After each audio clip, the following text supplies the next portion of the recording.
بسم الله الرحمن الرحيم الحمد لله رب العالمين وصلى الله وسلم وبارك على خاتم الأنبياء والمرسلين وعلى آله وصحبه والتابعين ومن تبعهم بإحسان إلى يوم الدين أما بعد رب اشرح لي صدري ويسر لي أمري واحلل عقدة من لساني يفقه قولي اللهم ابسط علينا رحمتك وانشر علينا من حكمتك وافتح لنا فتوح العارفين ولا حول ولا قوة إلا بالله العلي العظيم اللهم لا علم لنا إلا ما علمتنا إنك أنت العليم الحكيم آمين يا رب العالمين. My dear respected brothers and sisters, welcome back to another lesson inshallah ta'ala. And in our last lesson what we did is that we concluded with the chapter of tayammum, and that was the last chapter when it comes to the subject of tahara. That was the last topic that we had to look into when it comes to the chapter of tahara. لكن الآن عندنا باب الصلاة. We are in the chapter of Salah inshallah ta'ala. And in Salah, you notice that we have شروط الصلاة. We have شروط الصلاة. شروط الصلاة is the first thing that we have to look into. And then the next thing after that, that's when we look at the fara'id of the salah, and then we look at the sunan of the salah, and then we look at the fada'il of salah, wa makruhat salah, wa mubtilat salah. Now the one thing that I've added over here is that in the kitab li Shaykh al-Ashmawi rahmatullahi alayh, you notice that it is the actual text that we are using and we're trying to explain from it. It does not provide the mubtilat of salah, the invalidations of salah. It doesn't provide you that things that make your salah to be void. But what it only provides is that it provides the shurut of salah, and then it provides the fara'id of salah, the obligations of salah, then the recommended from the sunnah acts of salah, and the virtues of salah. Then it provides you with the disliked acts of salah, which means that a makruh is something that can become haram, but it is not haram in itself. If you do it, you're not going to be sinning. You're not going to be sinning, but it's best to avoid. Otherwise, you might lead your ibadah to be invalidated, or that act which you are trying to do might end up falling into the category of haram. So that is very clear. So what are we going to discuss first, inshallah ta'ala? According to this lesson that we have in hand today, we're not going to focus on the fara'id or sunan or sunan al-salah or fada'il al-salah. We're going to focus on the shurut of salah, the shurut of salah. And you notice that in Kitabu Ibn Ashir, which is the actual matn of the text. Lakin Muhammad ibn Ahmad al-Ma'ruf بميارة الفاسي, he gave a sharh, and he has two sharhs. There's a book that is known to be as ميارة الكبير, and then we have a small book known as الشرح الصغير في مختصر الدر الثمين والمورد المعين. And it is a شرح of على الضروري من للمرشد المعين شرح المرشد المعين على الضروري من علوم الدين. أيوة هكذا شرح المرشد المعين على الضروري من علوم الدين by Muhammad ibn Ahmad al-Ma'lum or al-Ma'ruf بميارة الفاسي. You find that in the text it says that فرائض الصلاة 16 شروطها 4 مقتفرة, and then he does the iddah, which is the counting of the fara'id al-salah. Then he comes again and says shartuha, among the shurut of salah, al-istiqbalu, tuhur al-khabathi, wa satru awratin, wa tuhur al-hadathi. Now you notice we have two types of shurut. In the one that I just read from the poetry, is that the first ones are shurutuha arba'atun muqtafara, but in the second one is shartuha al-istiqbalu, the second type of the types of shurut. في الدروس التي فاتت, in the very previous lessons that we looked into, you notice that we were talking about terminologies, and among terminologies we said what? الشرط مقدم على المشروط, isn't it? That which is mashrut is conditioned, given as a condition, you have to fulfill it. It has its own prerequisites which you need to fulfill. We're done with what? Tahara. Now as we've come to the actual mashrut itself, which is the salah, we have to fulfill its obligations. In itself, salah, before you enter into salah, it has what? It has shurut, conditions also. After tahara, these are the following ones. لكن صاحب هذا الكتاب الذي أمامي ميارة الفاسي ايش يقول رحمة الله عليه؟ والفرق بين الشرط والفرض أن الشرط خارج عن الماهية والفرض داخل فيها. The differences between an obligation and a condition is the fact that أن الشرط, indeed the shart, when it comes to the condition, it is out of the kayfiyah, the act itself, the movement that you make, basically the how of the action. So let's say when it comes to salah, للصلاة تكبيرة الإحرام وللصلاة قيام وللصلاة ركوع وللصلاة سجود أليس كذلك. Salah has all of these actions. لكن الشروط, but shurut are not part of the salah itself. They are not part of the salah. They are just prerequisites which are part, which surround the salah itself, but it's not in the salah itself. That's what shurut are. So you notice that shurut are not fara'id. Fara'id are the actions themselves, which are the essence of the ibadah. لكن الشروط, they are not the essence of the ibadah, they fulfill the essence of the actual ibadah itself. But the reason why we're going to focus on shurut, there's something amazing about shurut. للصلاة وليس للصلاة فقط. للعبادة, ibadat, when it comes to worshipping Allah subhanahu wa ta'ala, particularly when we're talking about the 5 pillars of Islam, هناك شروط وجوب وشروط صحة. These are 2 types. هناك شروط وجوب وشروط صحة. وإيش يقول العلامة العشماوي رحمة الله عليه? He says that وللصلاة شروط وجوب وشروط صحة كما يقول المصنف رحمة الله عليه. Salah has شروط وجوب and it has شروط صحة. And the one who wrote this text and put it in a very beautiful layout is Sheikh Naif al-Mubarak. May Allah subhanahu wa ta'ala preserve him and grant him knowledge. He's still alive, mashallah, tabarakallah. He's very young in age, and the amount of knowledge Allah has granted him, Allah gives ذَلِكَ فَضْلُ اللَّهِ يُؤْتِيهِ مَنْ يَشَاءُ. And subhanallah, Shaykhana, Sheikh Ahmed Sa'ad as well, he is a friend of Sheikh Naif, and they've also learned together, mashallah, tabarakallah. And you notice that he explained that هي التي شروط وجوب. When it comes to شروط وجوب, we're going to explain this. هي التي لا تجب الصلاة بدونها. That is the what? The definition. وشروط صحة, these are the type of شروط. هي التي لا تصح الصلاة إلا بها. Okay, now what do they both mean? This is what it means.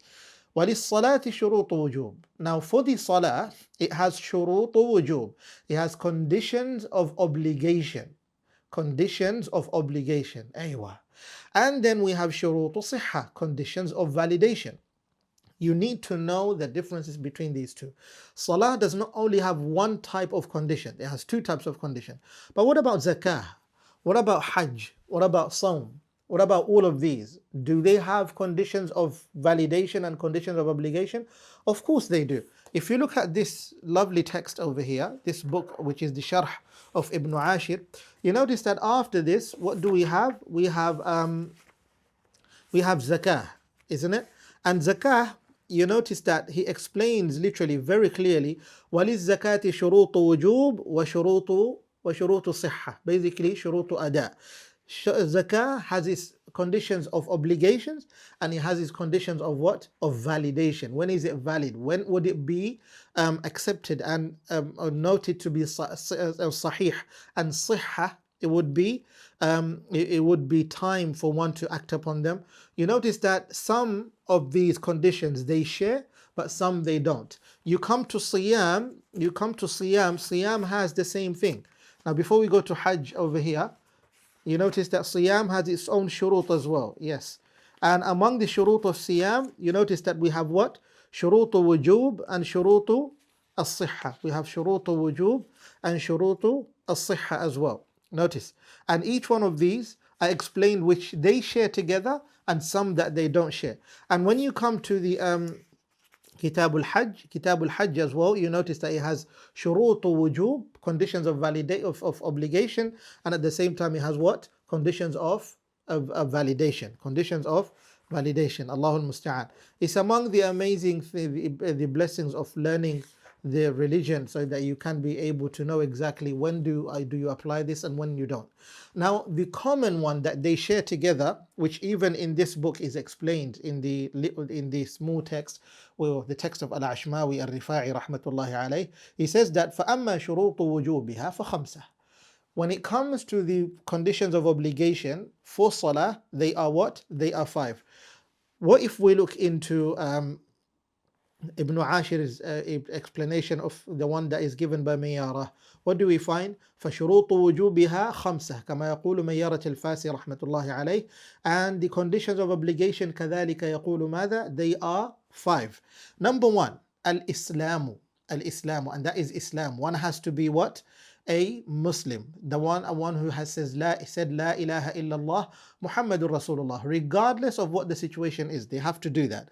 Second of all, we have that the second condition is al-bulugh. Al-bulugh, reaching the age of puberty.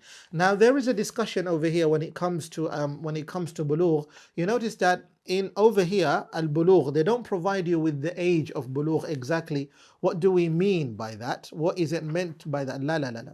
But when it comes to Ibn Ashir, the text of Ibn Ashir, and explained very nicely and beautifully by Mayyarat al-Fasi, you notice that in the poetry line, he explained that وَكُلُّ تَكْلِيفٍ بِشَرْطِ الْعَقْلِ مَعَ الْبُلُوغِ بِدَمٍ أَوْ حَمْلِ أَوْ بِمَنِيٍّ أَوْ بِإِنْبَاتِ شَعْرٍ أَوْ بِثَمَانِ عَشْرَةٍ حَوْلًا ظَهَرٍ. Now you notice that the first thing that they speak about over here is that a person has to reach the age of puberty. And we regard these things, Islam and also al-bulugh, okay, reaching the age of puberty, as shurutu taklif. Remember, shurutu wujub. When it becomes an obligation upon a person, they are now a mukallaf. Bear that in mind. This person, they do not become an obligated person, a responsible person. A person who is a mukallaf is a person who is given a responsibility. That is what we call a mukallaf.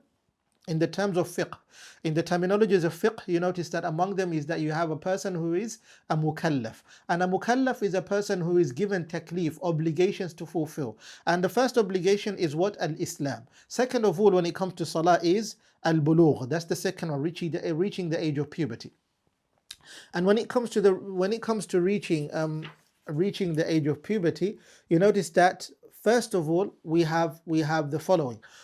Among the many signs that we have is that we have ma'al bulughi bidamin aw hamli, the ones that share, okay, these are shared together. Al-ihtilam, okay, al-ihtilam. Al-ihtilamu wa huwa khurujul mani. That is to do what? Is to have a dream, a wet dream. And this happens to be on whom? Majority of the times it happens on the male. When they reach the age of puberty, among the many signs is that they do what? They dream and they have a wet dream, and then they release many, that which is sperms. And when that happens, then they reach the age of puberty. Second of all, another sign is that imbatu sha'ar al-wasat, and that is growing pubic hair. Growing pubic hair. But also at the same time, we need to add on top of that, what is it? Growing hair from the armpits as well. Those are signs of puberty. Those are signs of puberty as well. And you notice that all of these, they share together from both genders. And the third one, you notice that, which they share together as both genders, as sinnu, which is the age. If there is no growth of any type of hair from other covered areas of the body, and there is no wet dream that has been experienced, none of those have happened, then bear in mind the one that they would share obviously is age. And in the Malikiya school of thought, you notice that the age that they've agreed upon, 18, it is the age of 18. 18 is when now you regard you as a person who have reached the age of puberty, regardless of whatever situation it is. But then we have two things which are not together for the man and the woman. These are two which are separate. What are those two? Dam, which is khurujud dam al-hayd, seeing menstruation, or if not having menses, is experiencing what? Experiencing pregnancy. It is experiencing pregnancy, because as we said is that ma'al bulughi, reaching the age of puberty, bidam or haml. These two are specifically for the woman. Doing what?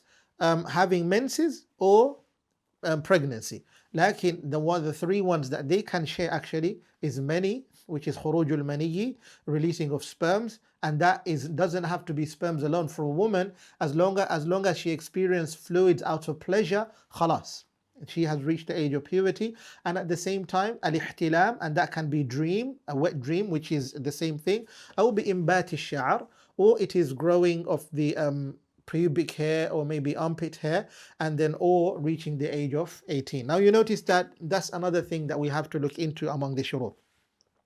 The third one that they share in common as well is that both for all genders now, this is everyone after that, because bulugh is something that we had to explain. Al-aqlu, having the mind, sanity. If you look at siyam, you must be sane. If you lose your mind before the time of fasting enters, that fasting is not valid. That day which you're going to fast would not be accepted because you did not begin it with sanity. You started without a sound mind. Bear that in mind. You can't go to Hajj and fulfill it if you don't have a sound mind. Number two. And number three, if you look at when it comes to zakah, how would you give out zakah if you don't understand yourself what's going on?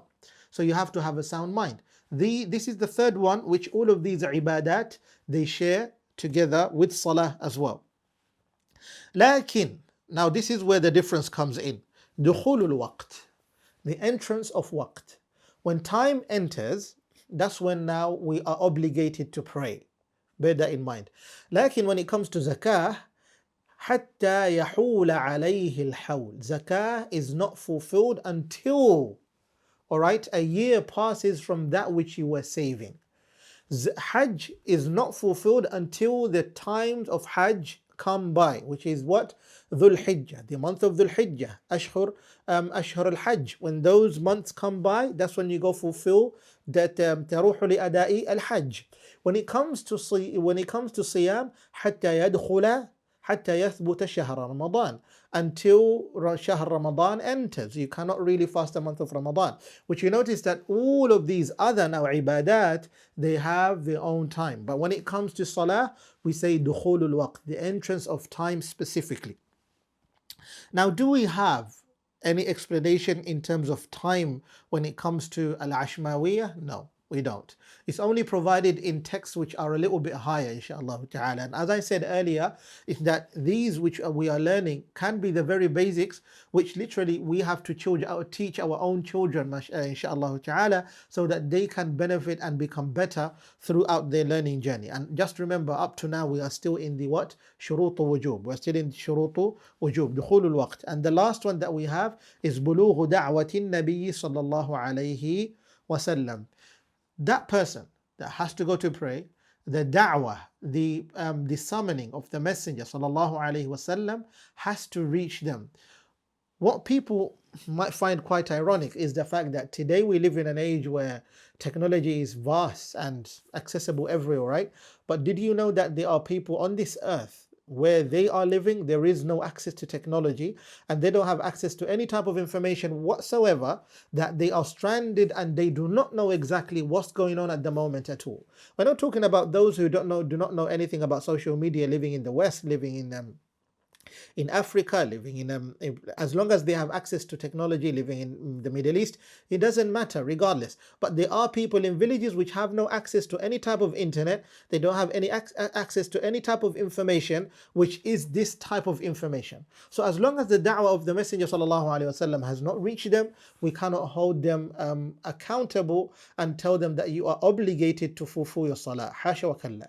Remember that. So until the da'wah of the Messenger now reaches upon them, then that's when they are obligated and they are told to do what? To fulfill these. Now remember the Messenger sallallahu alaihi wasallam in a famous hadith, when Mu'adh bin Jabal was sent, and also other Sahabas when they were sent, what were they told to do? Well, they are told to do what? They are told to go and take the da'wah to the people of those lands, and first of all they have to make sure that they do what? They utter the shahada, and they with yaqeen, what do they do? And with truthfulness and also sincerity in their hearts, they bear witness that Allah subhanahu wa ta'ala is the ultimate Lord that deserves to be worshipped alone, and the Messenger sallallahu alaihi wasallam is whom? The messenger that we are supposed to follow, and he is a servant and also a messenger of Allah subhanahu wa ta'ala. Great. Once that's done, then the next thing is that you command them. They were now told after that, that's when you tell them to fulfill salah. So if this first element is missing, which is why we started with Islam, then the second element wouldn't really make that much sense. Bear that in mind. Okay, they fulfill salah. And when it comes to fulfilling salah, we look at whom or upon whom do we command salah to be fulfilled. So what do we say? Al-bulugh. We say among the prerequisites is the al-bulugh, which is puberty, and then someone being sane, having a sound mind, and the entrance of time. And at the same time, once they have seen all of these prerequisites, what's the next thing that they do? They now make them educated in that which the Messenger sallallahu alaihi wasallam was. Now, bear in mind that after covering all of this, bulugh da'wat an-nabi sallallahu alaihi wasallam, just to repeat it again, is that it relates to all of the other type of ibadat that we've just been mentioning over here. However, something that we need to mention is that shurut. What is a shart in itself? A shart is that ما يلزم من عدمه العدم ولا يلزم من وجوده وجود ولا عدم. It means that by its absence, that thing has to be absent. That's what it means. But having that shart available doesn't mean that something has to be available or it doesn't have to be available.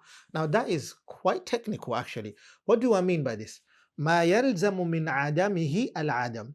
A shart is that when that condition is absent, then the rest of that which you should be doing is regarded as absent. So imagine, for example, let's look at this.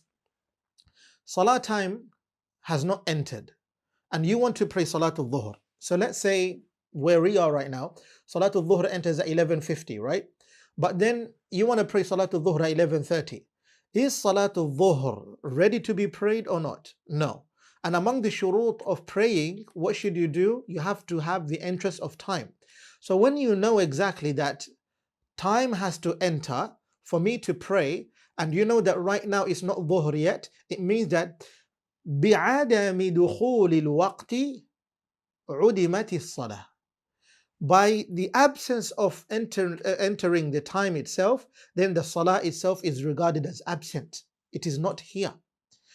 For example, if you do not have wudu, then that means the salah cannot be prayed. Salah in itself will become absent to you. Okay? And at the same time, that's why Shaykhana Shaykh Ahmed, when he teaches us the قواعد الفقهية في الفقه المالكي, he will always tell us المعدوم شرعا كالمعدوم حسا. That which the Sharia has regarded as absent or does not recognize, it is as if is not even present. Basically, it is unrecognized and it is absent even when it comes to its tangibility. You can't feel it as a human. It doesn't really exist. That's what it is. That's how it works. So after that, the second piece that we look into, وَلَا يَلْزَمُ مِنْ وُجُودِهِ وُجُودٌ وَلَا عَدَمٌ. But it also doesn't mean that by its entrance, by its availability, by its presence, that shart, if it's present, then something has to be present or it has to be absent. That's not what it means. It's different from the sabab. A sabab is ما يلزم من عدمه العدم ويلزم من وجوده ويلزم من وجوده وجود. And basically it works both sides. When it's absent, it's absent. When it's available, it should be available at the same time. But a mani' is different. Now when it comes to shart, how do we give an example of the other thing? The second part. The second part is that وَلَا يَلْزَمُ مِنْ وُجُودِهِ, and it is not obligated that, and it's unnecessary that if a person has wudu, then he has to pray. You don't have to have wudu to pray. You don't have to have wudu, and then when you keep that wudu, then you pray. Every time you have wudu, you make wudu, you pray. That's not how it works. This is how it works. You make wudu, and then you can keep that wudu. But as long as the salah time hasn't entered, it's fine.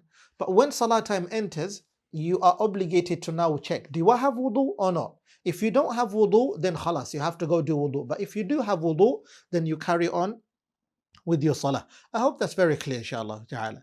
Now the second type of obligations that we have in hand is shurutu sihha. And that what are they? They are conditions of validity. Conditions of validity, which validate the salah. They validate the ibadah itself. Now among the ones, these over here, which we have, they do not really align whatsoever with the rest of the other ibadat. Because validation of salah does not need wealth. The validation of salah does not need does not need a certain month. Validation of salah does not need the moon. Validation of salah does not need Allahul Musta'an, other prerequisites such as one should not eat. Those are the types of shurut that you look into. La. For example, zakah, siyam, hajj, those are different. But when it comes to salah, يقول الشيخ العشماوي رحمة الله عليه وأما شروط صحتها فستة. When it comes to the shurut of its validation, they are 6. طهارة الحدث. طهارة الحدث. Purity of what? Of hadath. وطهارة الخبث. And the tahara of what? Najasa. Khabath is najis, which is impurity itself. You have to be pure from impurities. واستقبال القبلة, and facing the qibla. وستر العورة, and covering the awrah. وترك الكلام, and leaving unnecessary speech, basically not speaking at all. وترك الأفعال الكثيرة, and not doing what? Too much movement in salah. Lakin when it comes to shurut al-sihha, you notice that in al-Mayyara, in the kitab of Mayyarat al-Fasi, in his sharh explaining about Ibn Ashir's matan, he explains that from the poetry lines we only have the following: شرطها شرط الصلاة الاستقبال استقبال القبلة وطهر الخبث, and that is purity from najasa, and وستر عورة, and that is to cover.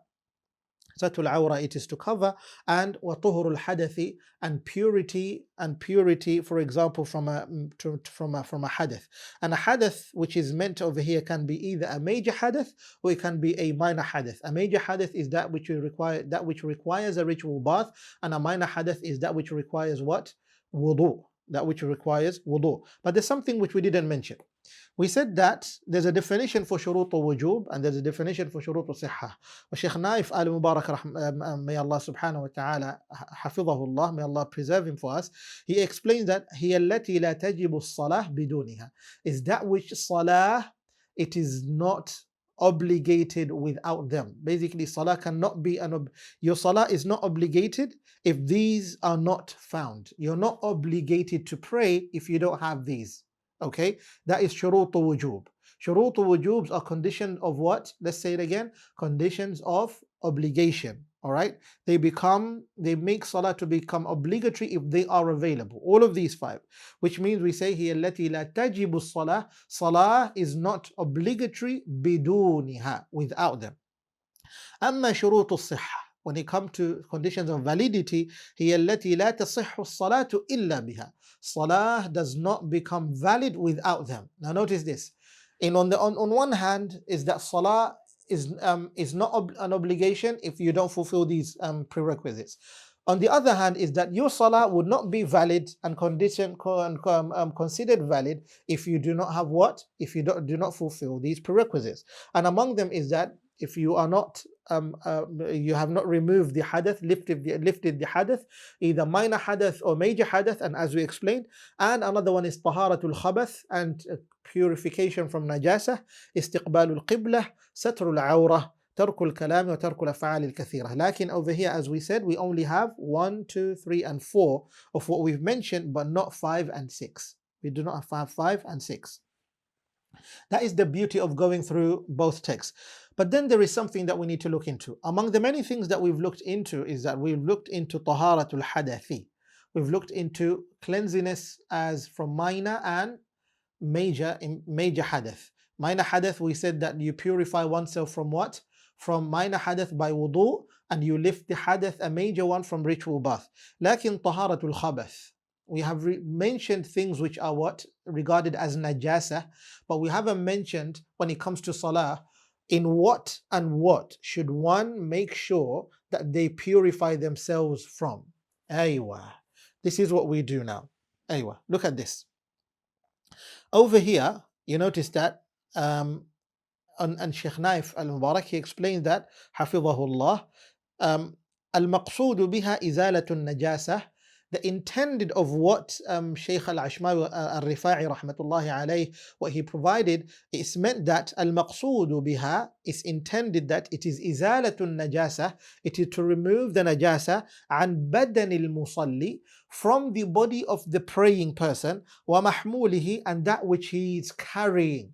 That's why you find in Aqrabul Masalik, which is one of the major texts, and what has it been done? It has been made very small. It's the text, matan in itself, a nathr, which you read, and then there is a sharh al-saghir or sharh al-kabir lid-dardir, rahmatullahi alayh, and it's in volumes upon volumes. He says that tajibu izalatu najasa an mahmul al-musalli wa badanihi wa makanihi, and this person, he has to remove najasa from his body and at the same time from that which he is carrying, like clothes, and maybe can be shoes, or even more than that and beyond that. And you explain, and you notice that the next thing that we mention is that وَمَكَانُ صَلَاتِهِ, and the place that that person will be praying.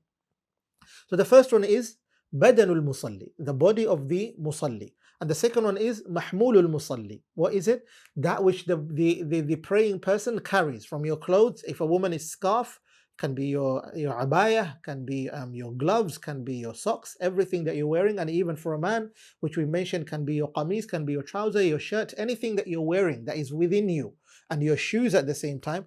وَمَكَانِ الصَّلَاةِ وَمَكَانِ الصَّلَاةِ, and the place of prayer, the place that you are literally going to pray, that which you are going to pray. Now, scholars, they've literally narrowed it down. Is it actually the entire place, or the places, the mawadi' that you're going to place your bodily limbs? Allah Allah. Now this is a discussion in fiqh, but as we were learning with our Sheikh Ahmed Sa'ad al-Azhari, mashallah, hafidhahullah ta'ala, you notice that he explains to us according to the madhab, is that the mawadi' that which your body will fall onto are the places that you should make sure that they are clean, are the places that you should make sure that they are clean. That's what you should be doing. And also, for example, if you are praying, from among the many things that you are wearing are your shoes, isn't it? You're wearing sandals, let's say, or maybe you're wearing your trainers.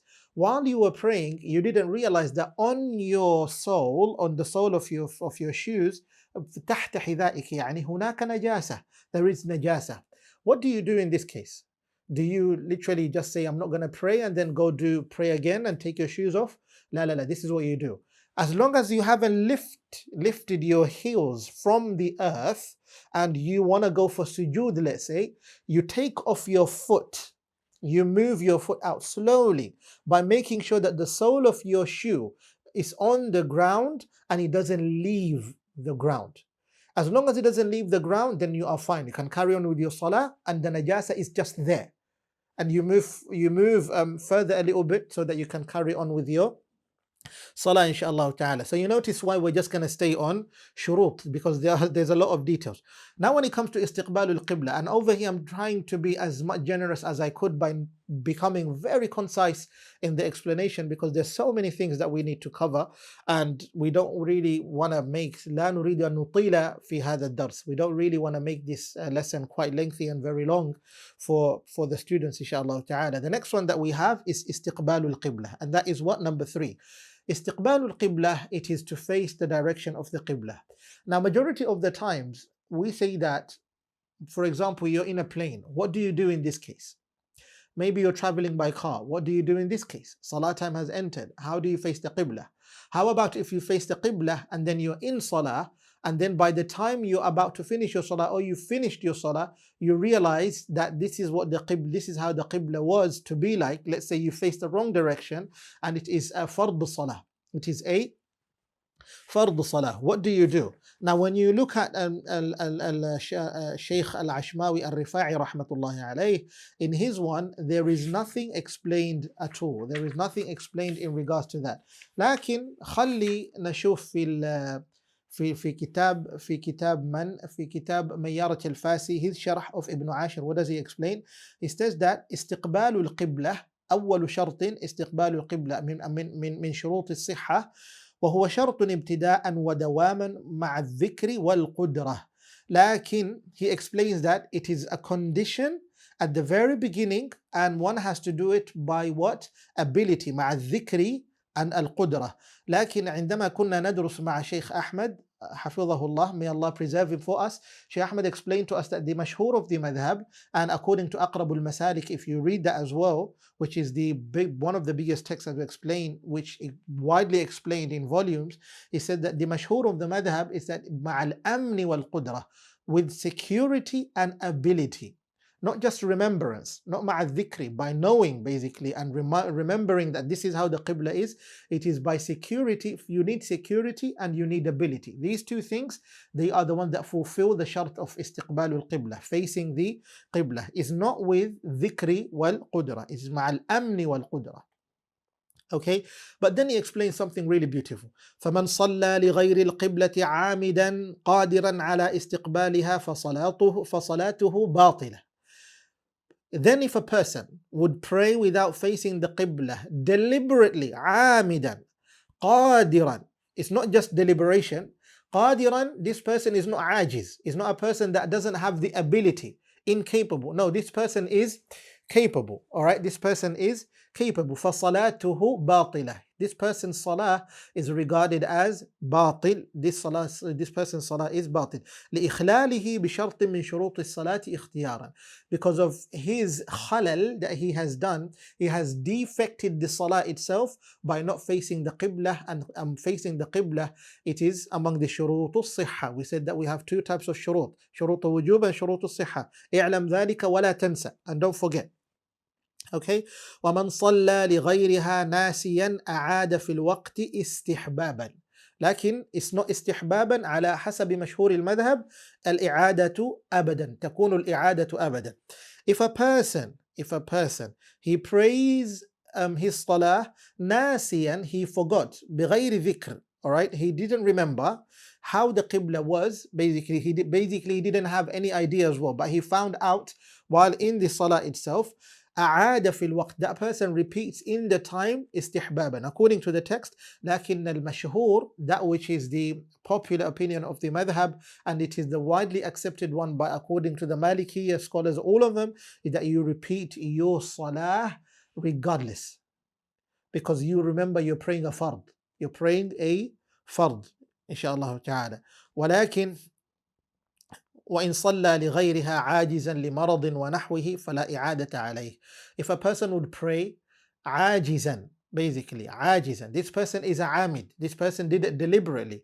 لكنه عاجز, he doesn't have the ability, incapable because of his health, can be incapable because of a position that he's in, he cannot do it. That's why we don't say مع الذكر والقدرة, by remembrance, by remembering the qibla, and at the same time the ability in capability. No, we say مع الأمن والقدرة. A person might not have security, that's what makes them to be ajiz, they become incapable then. All right, so if a person is incapable, what happens is that this person is not obligated to repeat that salah, inshallah ta'ala. And then we have what? وَسَتْرُ الْعَوْرَةِ وَتَرْكُ الْكَلَامِ وَتَرْكُ الْأَفْعَالِ الْكَثِيرَةِ. And these three, inshallah ta'ala, we're going to look into them in our next class, بِإِذْنِ اللَّهِ الْكَرِيمِ, joining these three, if possible, with the rest of the other fara'id of the salah and the sunan of salah and the other ones, inshaAllah ta'ala. May Allah be with you, and we shall meet again in another class. Wa sallallahu wa sallam wa baraka ala nabiyyina Muhammad wa ala alihi wa sahbihi ajma'in.